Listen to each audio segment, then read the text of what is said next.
Hello mga ka-cooking mamas, isang mapagpalang umaga po sa inyo lahat. Una po lagi sa atin ay ang Panginoon. Welcome po sa aking YouTube channel, Cooking Mamas Channel. Ngayon po ay magluluto tayo ng tortang talong with giniling. Ito po yung ating gagamiting mga ingredients. Ito po yung aking talong, ito po yung aking giniling na baboy, pampalasa, asin at paminta, konting patis, bawang sibuyas. Ito po yung ating itlog. Papakulaan muna natin po yung ating talong. Kasi pag inihaw po ay parang madumi tingnan, kaya ilalaga ko na lang po. At ito naman pong giniling ay igigisa ko muna bago ko itatapping sa talong. Halika na po. Kaya po mga ka-cooking mamas, ilalaga po muna natin ang ating talong. Papakuluan natin siya mga ka-cooking mamas ng mga 5 minutes lang.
Natin ng konting mantika.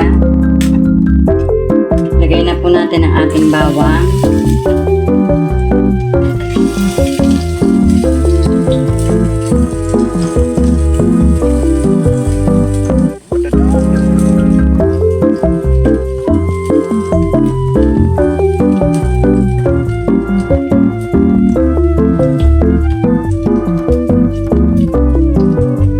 Ating sibuyas.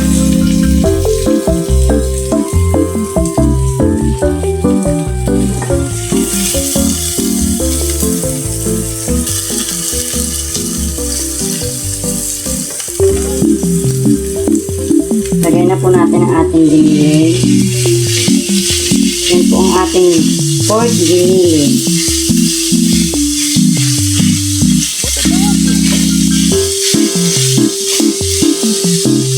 Siyempre ang ating asin at paminta,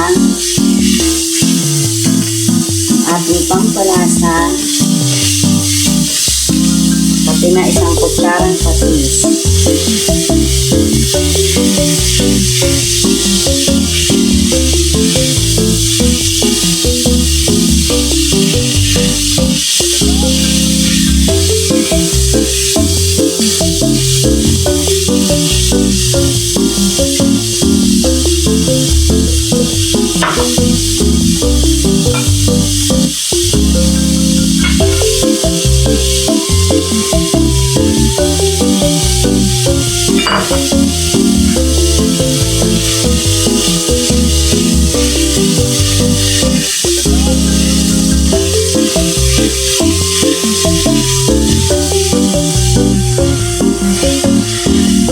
Lagyan natin ng konting tubig mga ka-cooking mamas para maluto yung ating giniling. Medyo lumambot-lambot siya. Pag natuyo na po yung sabaw, hahanguin na natin. Pakuloyin na natin siya ng mga 5 minutes mga ka-cooking mamas. What the dog doing?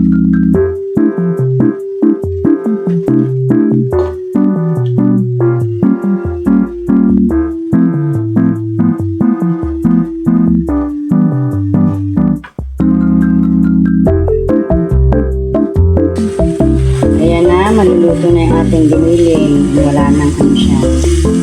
Wala na po siyang sabaw. Kunting-kunti na lang.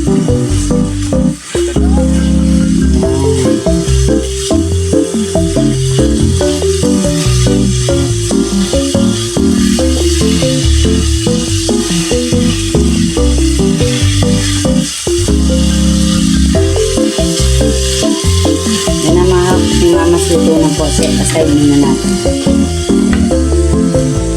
Ito na yung ating talong mga ka-cooking mamas, yung ating binalatang talong. Lalagay na natin ang ating mantika.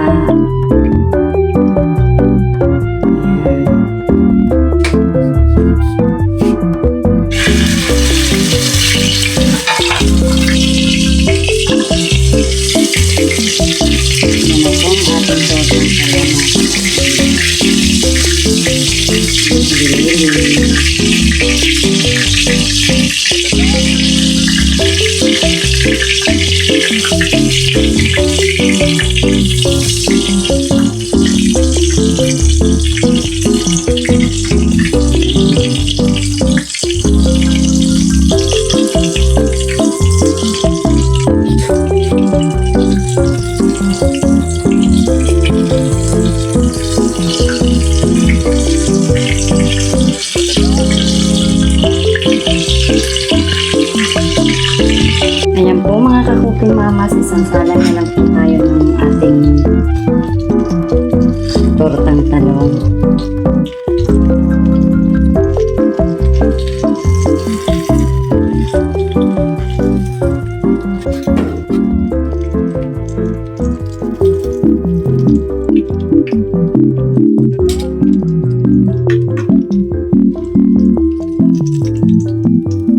Yan na po mga ka-cooking mama sa aking nilutong tortang talong with giniling.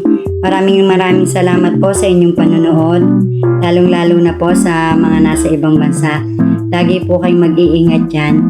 At please like and share my YouTube channel and please subscribe. Don't forget to press the bell button para updated po kayo sa aking mga video. God bless po sa ating lahat.